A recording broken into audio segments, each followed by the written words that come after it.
Aí ele diz assim: talvez vocês considerem como metáforas, tudo aquilo que eu estou falando agora. Não são metáforas. É tangível e prático.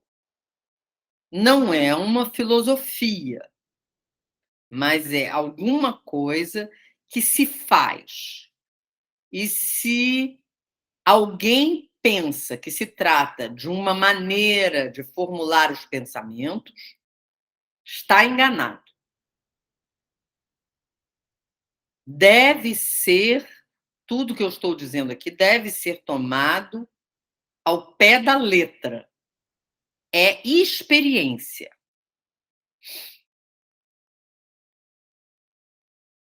Que se trate de metáforas. É exatamente aí que começa a diferença e é o coração da dificuldade.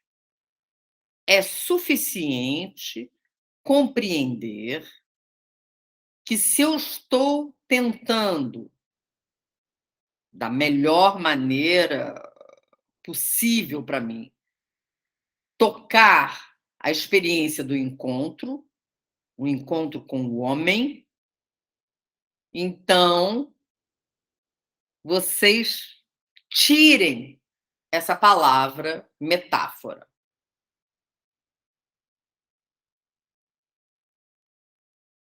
Estou falando de um tipo de existência mais do que de teatro? É uma pergunta que ele faz.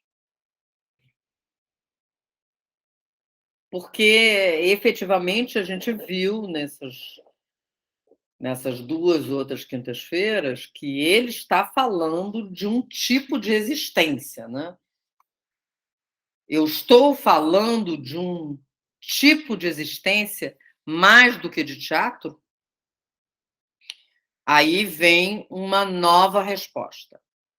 Ele diz assim: o comportamento daquelas pessoas nas terras desertas que eu mencionei no início, ou as práticas do yoga ou do budismo, pertencem talvez a outras épocas? Aconteceu numa outra época e, portanto, pertence a uma outra época. Podemos compreender aquelas pessoas porque nós chegamos a um ponto semelhante, mas somos incapazes de formular uma resposta em palavras.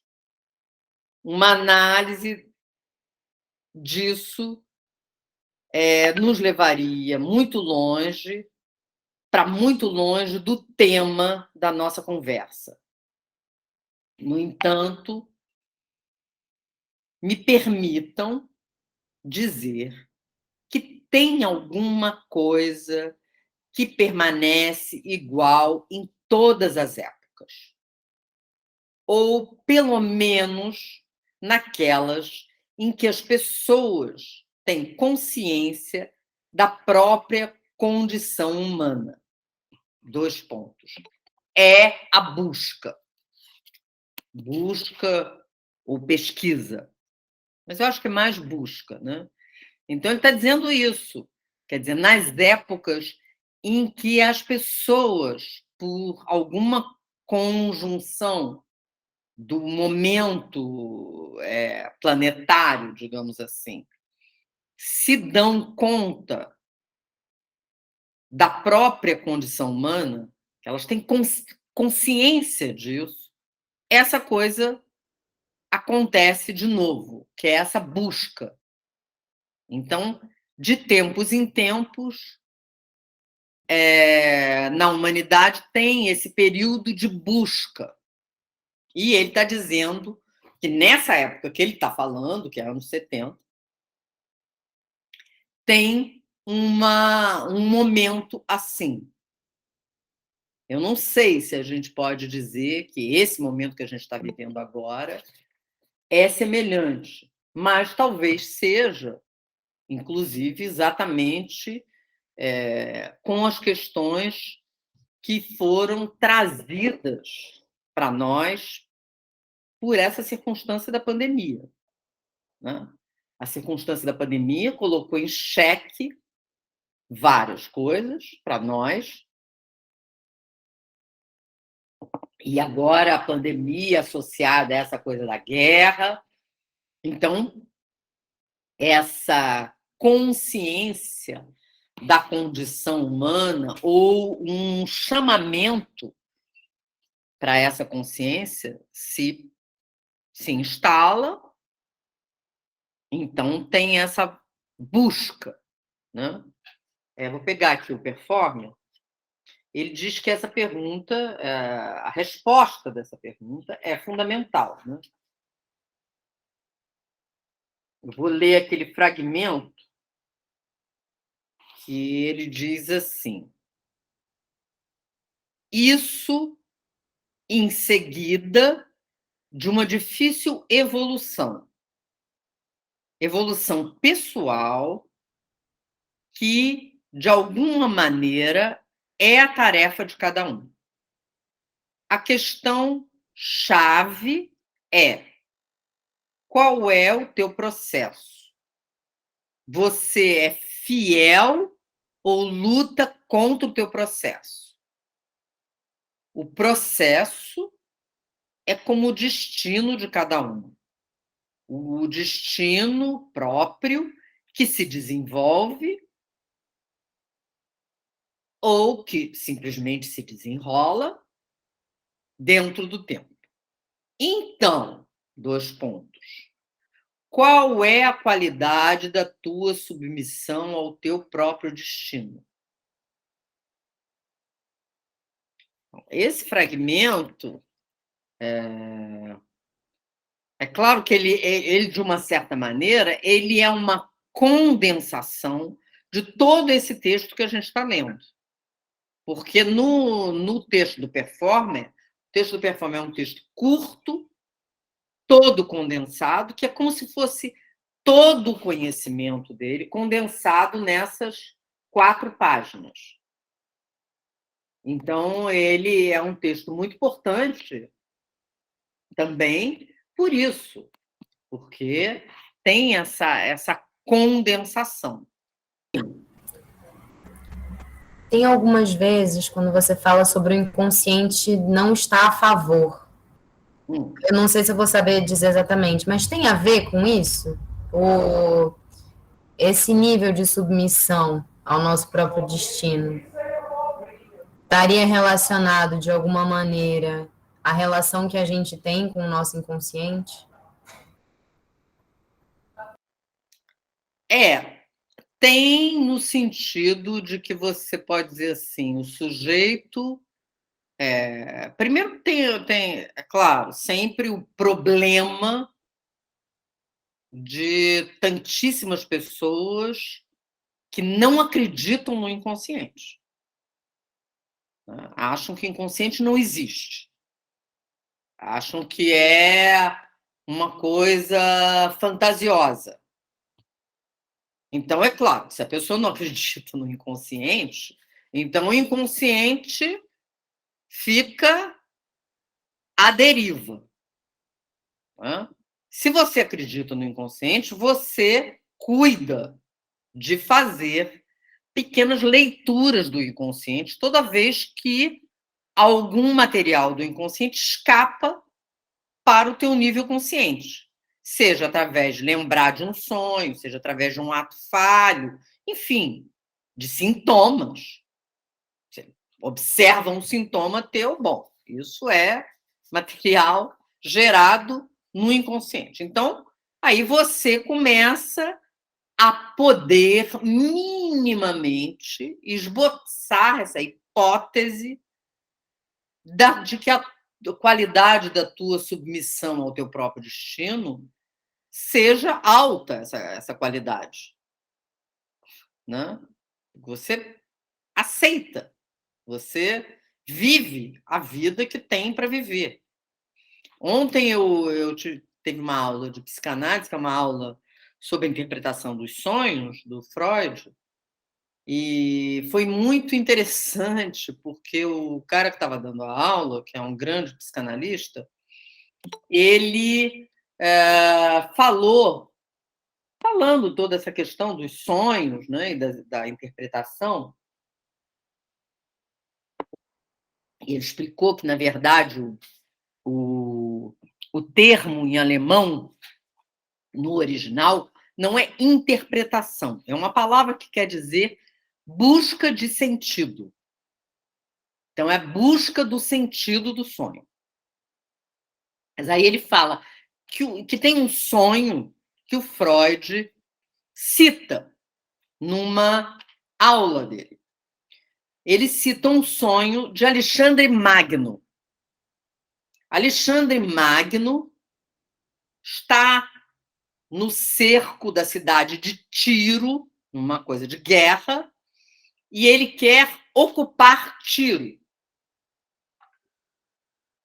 E não sabe se vai ganhar, se vai conseguir e tal. E aí ele tem um sonho. Ele sonha com um sátiro dançando. Aí, no dia seguinte, ele lembra do sonho, chamam o cara, que eu esqueci o nome, que é o interpretador de sonho. Tem esse cara lá.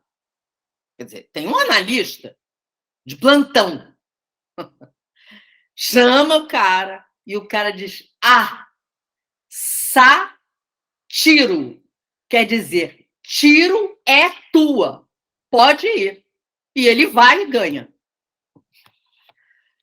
Então, o cara desmonta a palavra sátiro e diz que sátiro, que tiro é dele. Então, é sensacional, né? E o Freud cita esse sonho e essa interpretação como a melhor jamais existida. Então, só para a gente ver que o Freud é agora, né? Mas sempre existiu isso, né? Sempre existiram os sonhos e as leituras, as buscas de sentido, as interpretações dos sonhos. E, claro, que tem relação, essa coisa que você colocou. Sim, tem relação. Tem relação, porque quanto maior é a nossa, digamos assim, a nossa convivência, quanto mais intensa é a nossa convivência com o nosso inconsciente, quanto mais a gente ganha fluxo nesse intercambiamento, é maior a possibilidade da gente fazer essa adesão, essa submissão ao próprio destino. Né? Porque, inclusive, porque com o trabalho sobre o inconsciente, a gente pode ir corrigindo rotas. A gente pode ir operando sobre as rotas. Que aquilo não é congelado, né? Tem um nível qualquer de maleabilidade para o sujeito operar. Porque é uma máquina, né? Um aparelho. Então, tem o aparelho e tem você saber operar o aparelho e saber se mover com isso. Então, ele diz isso, né? A pesquisa, a busca do que é essencial na vida. Não acredito que seja possível inventar nomes religiosos. Além do mais, eu não sinto realmente necessidade de inventar palavras. Mas a pergunta sobre o que é essencial na vida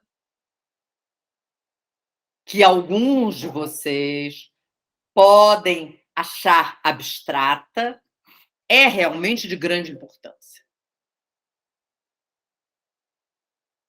Então, eu acho, quer dizer, sempre esse texto aqui, muito interessante, por isso, né? Porque ele dá assim, uma orientação a respeito disso, né? De que essa pergunta sobre o que é essencial na vida não é o que ele diz. As pessoas podem achar que é uma pergunta abstrata, mas não é.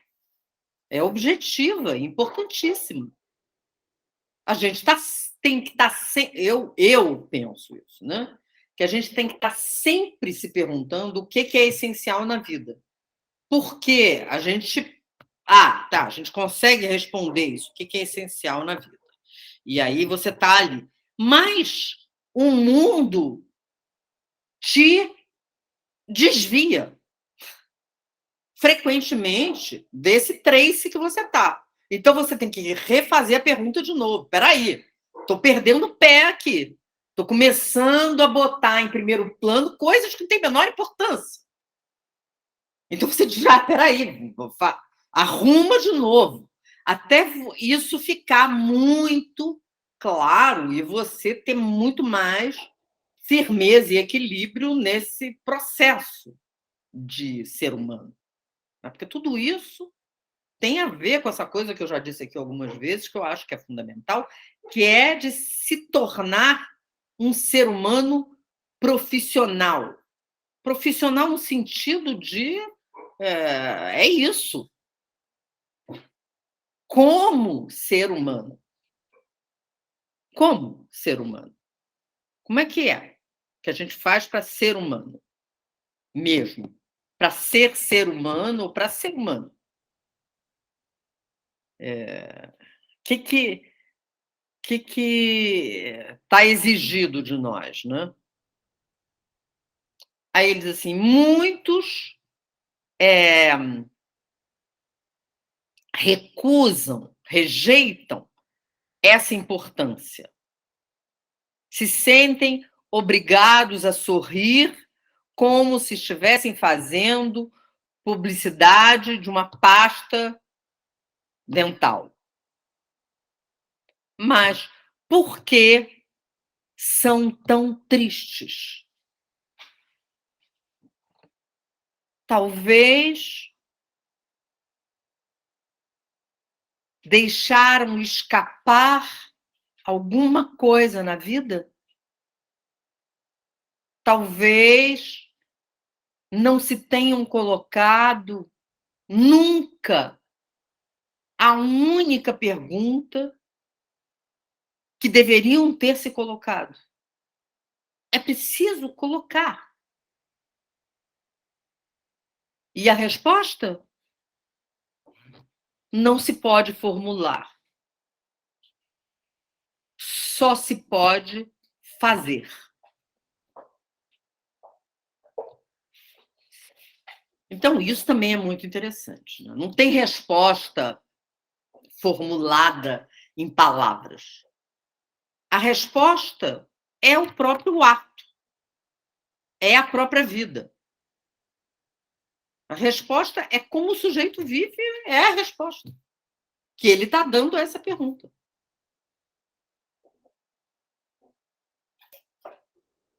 E quando a gente vai observar histórias das vidas de pessoas assim que se colocaram, a gente vê a resposta na maneira como essas pessoas vivem ou viveram. Então, quando o cara lá do jornal Libération vai entrevistar ele, fica lá semanas entrevistando ele, o cara bota lá na entrevista, ele fica impressionado, porque então esse cara mora num quartinho mínimo, que é sala, que é cozinha, com um quartinho mínimo, uma casinha micro, não possui nada, nunca comprou nada, não tem nada,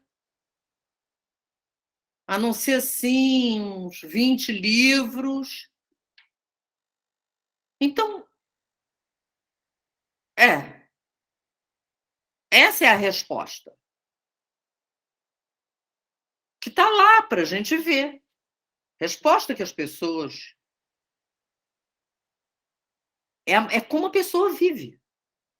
É a resposta. Nós nos ocupamos muito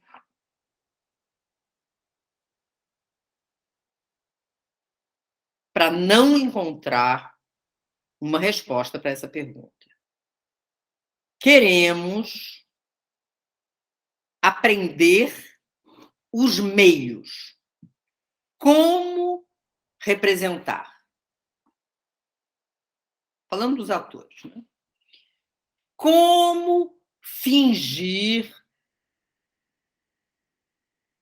no modo melhor de ser qualquer coisa ou qualquer um. Como representar os textos clássicos e os textos modernos. Como representar os textos trágicos ou os textos cômicos.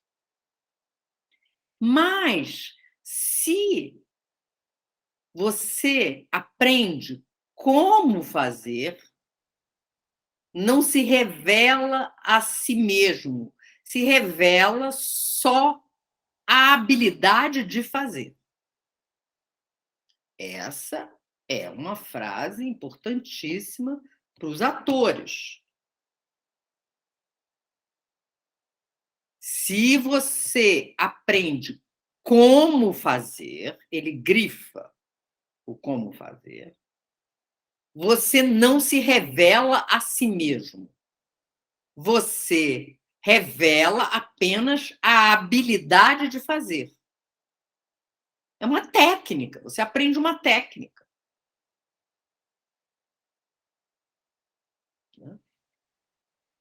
E se alguém procura os meios que derivam do nosso suposto método, ou de qualquer outro método, faz isso não para se desarmar, mas para encontrar abrigo, um porto seguro, onde pode evitar o ato que seria a resposta.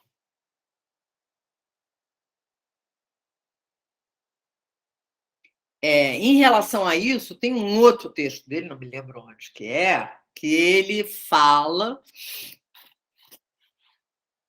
que a obra de arte é uma resposta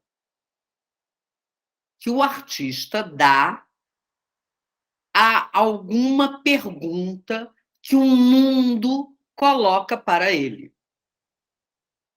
Então, a arte é um âmbito do fazer, do ato. É importantíssimo isso. Você sente uma pergunta que está no ar, que se coloca, e a obra é a resposta. Então, a obra é um ato. Né?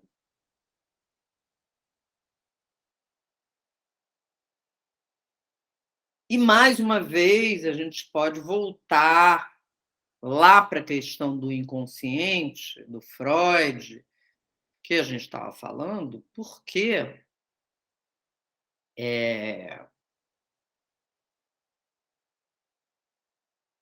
tem muitas similaridades entre a estrutura desse material do inconsciente e a estrutura da obra de arte, no sentido de que são passíveis de leitura, de interpretação, de busca de sentido. Então, nessa aula de ontem, foi interessante, porque o cara falou que, em grego, a gente diz assim, eu tive um sonho. Certo? Tive um sonho. Em grego, o sujeito diz: eu vi um sonho. Em italiano, aí depois eu pensei da coisa do italiano. Ele falou ontem da coisa do grego, né? Depois eu pensei. Em italiano é o fatto um sonho. Eu fiz um sonho. Então, em italiano, é um ato de criação. O sujeito faz um sonho. Em grego, ele vê um sonho. Em português, eu tive um sonho. Em inglês também, é had, né? Também é verbo ter. Mas o verbo ver e o verbo fazer são muito mais interessantes, né? Nesse caso. E aí a gente vê, né, isso. E quantos artistas, se não poderíamos dizer todos os artistas, que são artistas mesmo, o material da sua criação vem do inconsciente. Todos, sempre. Então, é quando o sujeito capta um fragmento de material do inconsciente e transforma, materializa em música, em texto, em filme, em pintura, em escultura, em ação do ator. Ou seja, a obra de arte, a gente poderia dizer isso, é uma materialização de um fragmento do material onírico, do inconsciente. Claro que isso não acontece nas coisas que as pessoas fazem, que são da ordem do comércio, da indústria, do entretenimento, não tem nada disso. A gente está falando de arte, né? Como que é isso? Não sei se vocês querem falar. Então, vou repetir esse último pedaço, tá? Se alguém procura os meios que derivam do nosso suposto método deles, né, do teatro laboratório, ou de qualquer outro método, faz isso não para se desarmar, mas para encontrar abrigo, um porto seguro, onde pode evitar o ato que seria a resposta. Esse é um ponto mais difícil. Se trabalha por anos e se quer saber mais, adquirir mais habilidade. Mas, no final, não se deve aprender, mas desaprender. Não saber como fazer, mas como não fazer. E sempre enfrentar o fazer. Arriscar o desafio total. Não desafio aos olhos dos outros, que é uma coisa menos importante, mas o desafio de um dom que falta. Poderia-se dizer de um encontro falido consigo mesmo.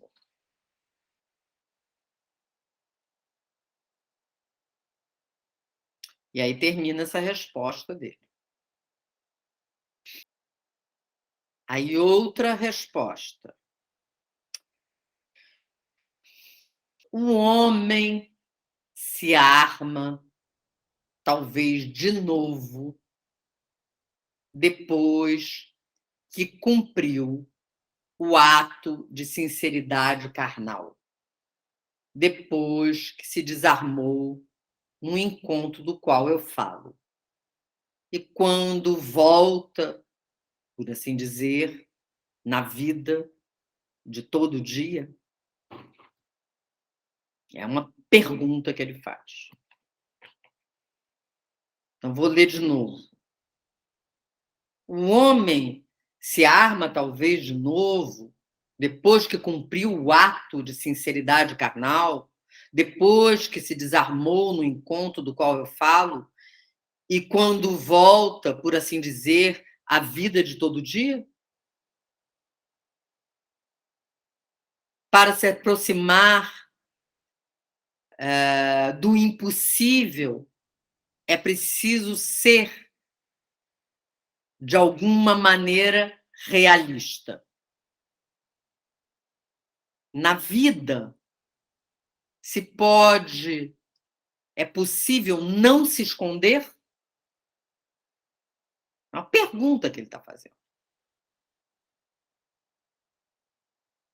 Se é possível, porque ele está falando, o sujeito vai lá e faz o ato, onde ele se desarma. Mas depois ele volta para a vida. Como que é isso? Aí ele faz essa pergunta.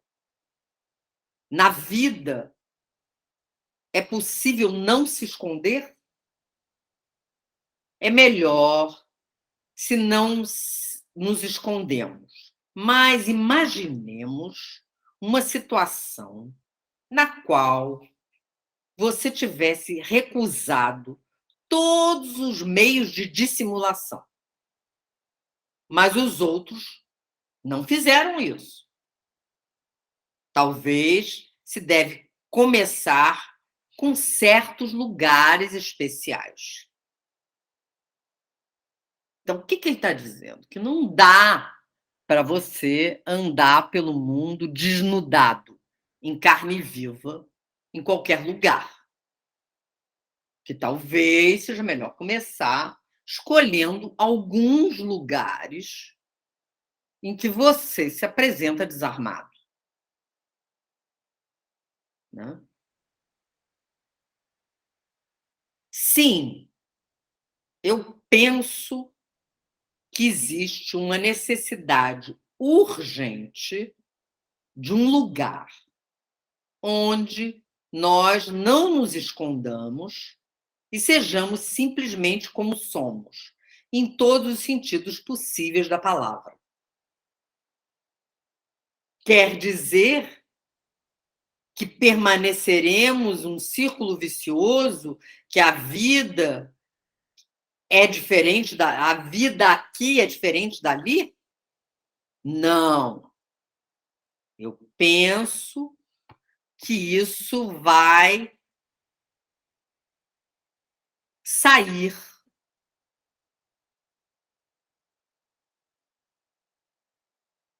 para além desse lugar do qual estou falando, sairá por uma pequena abertura, um buraco, uma janela, uma porta, e vai penetrar o externo. Que é muito interessante, né? Penetrar o externo. Mas ele está dizendo, é um tempo, né? Não é uma coisa kamikaze. É uma coisa que tem que tomar todo um cuidado para, primeiro, num lugar que tem uma certa, digamos assim, uma redoma, que você esteja mais garantido, e aos poucos, através de uma fresta, de um buraco, de uma janela, penetrar o externo. Aí a gente vai para a próxima resposta dele, que ele diz assim: nisso tem alguma coisa como o lavar a nossa vida. Lavar a nossa vida. A mim me faz pensar frequentemente de uma maneira muito literal.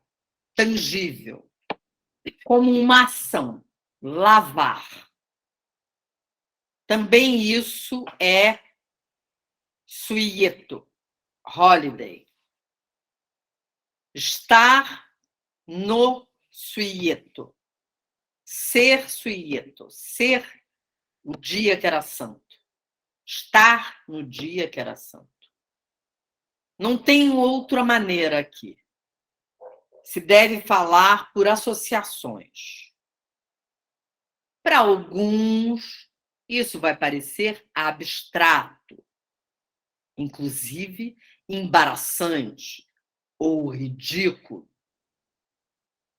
Mas eu corro esse risco e vou falar das associações. Aqui estão apenas algumas. Existem muitas. Jogos, brincadeiras, vida, os nossos, mergulhar, voo, homem-pássaro, homem-potro, homem-vento, homem-sol, homem-irmão. E eis esta coisa essencial, central. Irmão. Aqui tem a semelhança a Deus. O dar e o homem. Mas também irmão da terra, irmão dos sentidos, irmão do sol, irmão do tocar, irmão da Via Láctea, irmão da erva, irmão do rio. Acaba essa resposta.